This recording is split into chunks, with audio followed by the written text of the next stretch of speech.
사람 이야기 8편. 불은 소양인의 상징입니다.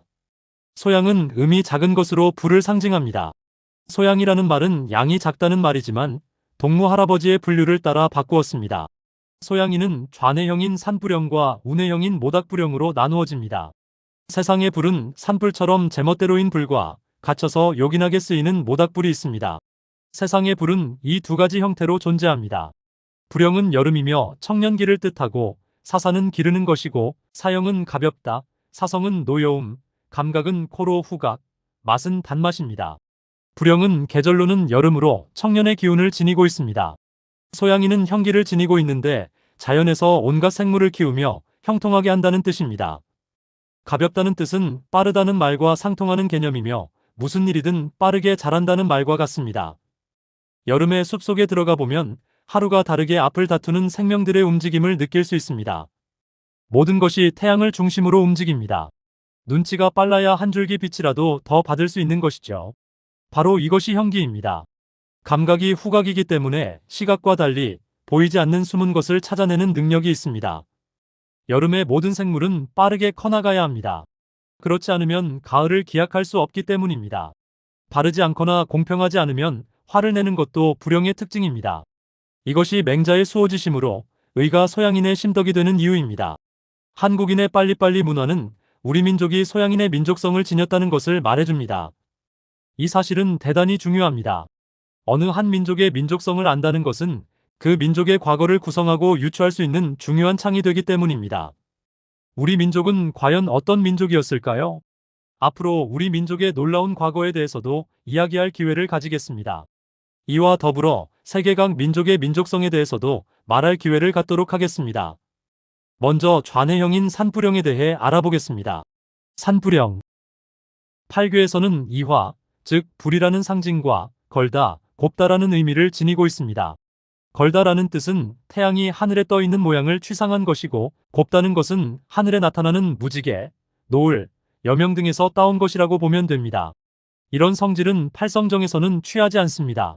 소양은 불을 의미하고 사상으로는 여름이며 만물을 무성하게 기르는 기운을 가지고 있습니다. 소양인의 감각은 코, 즉 후각입니다. 태양인처럼 즉각적이지 않습니다. 무언가를 냄새로 확인한다는 것은 시각에서 놓친 정보를 보완할 수 있다는 것을 의미합니다. 소양인이 눈치가 빠르면서도 다른 형에 비해 비교적 빠른 판단을 하는 이유입니다. 흔히 같이 일을 하다 보면 일머리가 잘 돌아간다는 말을 듣는 사람이 소양인입니다. 또 소양인은 노여움과 가볍다는 특징도 함께 갖고 있습니다. 팔교에서 말하는 불의 이미지와는 많이 다른 것이죠. 많이 다를 뿐만 아니라 접근 방식 자체가 다르다는 것을 알 수 있습니다. 좌뇌형을 산불이라고 한 것은 통제가 어렵다는 것을 뜻하고 우뇌형을 모닥불이라 한 것은 통제가 되는 불을 뜻합니다. 산불형은 흔히 우리가 말하는 불 같은 성격입니다. 동물로 말하자면 우두머리 늑대와 같습니다. 때로 몰려다니는 특성을 지니고 있어 패거리를 잘 짖습니다. 이런 행동 패턴은 청소년기의 학생들에게도 볼 수가 있습니다.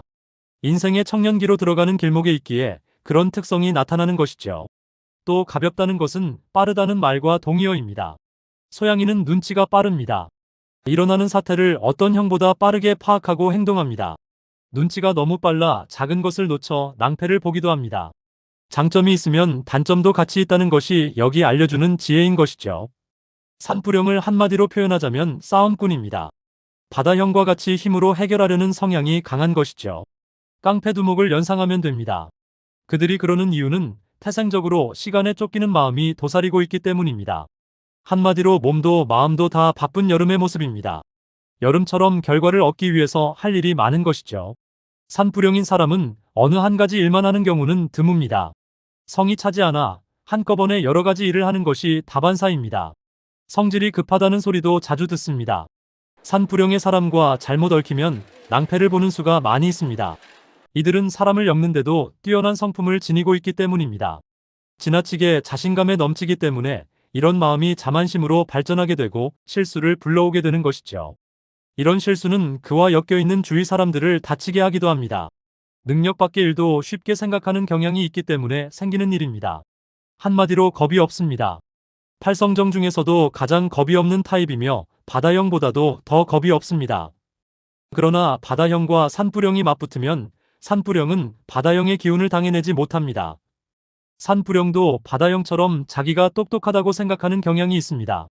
이렇게 자신감을 가지고 살아간다는 것은 대단한 장점입니다.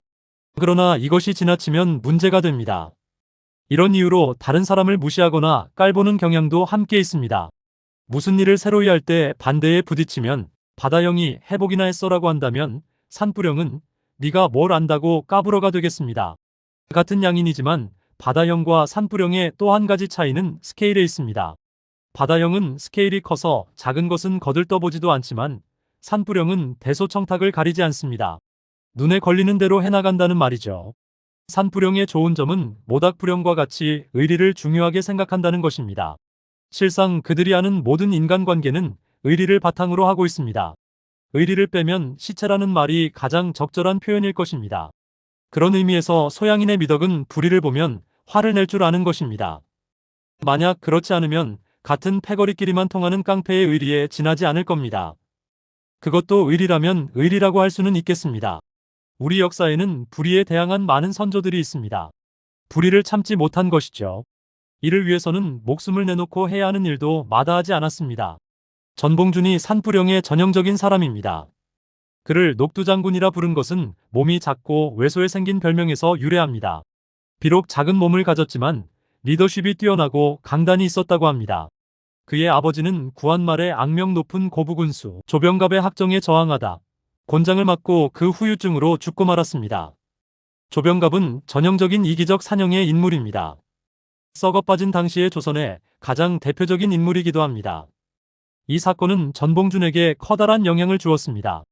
가세가 기울어 젊은 시절을 가난하게 보낸 전봉준은 1890년 35세 즈음에 동학에 입교하였고 오래지 않아 고부접주가 됩니다. 그만큼 사회적 지능이 뛰어났다는 뜻입니다. 동학은 서세동 점기에 조선 민중이 일으킨 자발적인 정신문화 운동이었습니다. 동학운동은 민이 주인이 되고 귀천이 없는 평등사회를 추구하는 조선에서 자생한 민주적인 근대 사상이었던 것이죠. 민주주의가 전적으로 서양에서 왔다는 생각은 강요된 착각일 가능성이 농후합니다. 우리 사회가 이토록 빠르게 민주사회를 이룰 수 있었던 것은 동학의 평등사상이 우리의 밑바탕에 깔려 흐르고 있었기 때문이라 생각합니다. 이는 전 세계의 다른 나라들을 살펴보면 금방 답이 나옵니다. 비록 동학 사상이 지금은 한 발 물러서 있지만 언젠가는 우리 민족에게 크게 다가올 사상이 될 것이라 믿어 의심치 않습니다. 그럴 자격도 철학도 다 갖추고 있다 생각되기 때문입니다. 전봉준에게 동학의 가르침은 한 줄기 빛이었습니다. 그의 의협심에 불을 지른 것이죠. 조병갑의 학정은 고부 농민들이 혁명을 일으키는 도화선이 되었습니다. 그 선두에 리더십이 강한 전봉준이 있었던 것이죠. 승승장구하던 동학 농민군이 서울로 가기 위한 길목인 공주의 우금치에서 고종이 참전을 요청한 일본군과 마주하게 됩니다. 일본군은 당대 최고의 신무기였던 게틀링 기관총을 가지고 있었고 이만에 달하던 농민군은 몰살을 당하고 말았습니다. 죽창을 들고 기관총 앞을 돌진했으니 너무나도 당연한 결과였습니다. 우금치 전투의 패배로 동학농민운동은 막을 내리고 전봉준은 형장의 이슬로 사라지고 말았습니다. 전봉준은 산불령이 사회적 지성을 갖추어 방향을 제대로 잡은 좋은 본보기입니다. 그는 뛰어난 공감 능력으로 생각을 행동으로 옮긴 우리 민족의 선구자였던 것이죠. 그러나 바로 그 시대에 최수훈의 동학은 개벽을 하지 못했습니다. 시대가 그의 편을 들어주지 않은 것이죠. 이제 이 시대에 현존하는 두 인물을 한번 알아볼까 합니다. 이재명 대통령과 유시민 작가입니다. 두 사람의 타고난 성격을 전형적인 산불령으로 판단했습니다. 앞에서 산불령은 싸움꾼이며 우두머리 늑대와 같다고 말했습니다. 그렇게 좌뇌형의 인물로 커왔다면 어디서건 남의 것을 빼앗는 이기적인 산불령이 되었을 것입니다. 우리나라는 학교 공부를 잘해 시험을 잘 치면 판 검사가 되고 힘 있는 자리에 오르게 됩니다. 이렇게 좌뇌형의 사람이 많아지게 되면 문제가 심각해집니다. 그들에게 통하는 것은 양아치의 의리이기 때문입니다. 실제로 우리나라는 소양국이기 때문에 각계각층에 이런 사람이 많은 것이 사실입니다.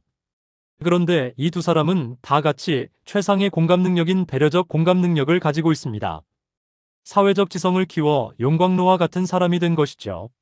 좌뇌의 장점과 우뇌의 장점이 다 같이 균형이 잡힌 사람이 된 것입니다. 이런 일은 결코 쉽지 않은 일입니다. 이것은 어릴 때부터 정서적 공감 능력을 키웠다는 말이 됩니다. 유시민 작가는 이해가 가능했습니다. 그가 정말로 책 읽기를 좋아하고 지금의 인격도 독서의 힘이라 생각하기 때문입니다. 그런데 이재명은 생각하기가 쉽지 않았습니다. 그가 살아온 궤적은 정서적 공감 능력을 키우며 자라기엔 너무나 어려운 환경이었기 때문입니다. 저는 여기서 이재명 대통령의 어머님을 떠올릴 수밖에 없었습니다. 비록 배움은 짧았지만 무언가를 시키는 어머니가 아니라 무언가를 가르쳤던 어머니였다는 것만은 확실히 말할 수 있을 것 같습니다. 그렇다 하더라도 이재명은 특별한 사람입니다. 천길 낭떠러지의 외주를 탄 삶을 살아왔기 때문입니다. 검찰이 그렇게 털었는데도 먼지 하나 나오지 않다니요. 역사에서는 가끔 매우 중요한 시대가 등장합니다. 그때 그 사람이 나타나는 것을 구군이라 말합니다. 자꾸 그런 생각이 드는 것은 나만의 일일까요? 산부령은 의리가 어떻게 작용하느냐에 따라 지사가 되느냐, 깡패가 되느냐의 갈림길에 서게 됩니다. 산부령의 아이를 우리 어머니들이 어떻게 키워야 하는지 답이 나오는 것이죠. 이상 산부령에 대한 이야기를 해보았습니다. 다음 시간에는 모닥불령입니다.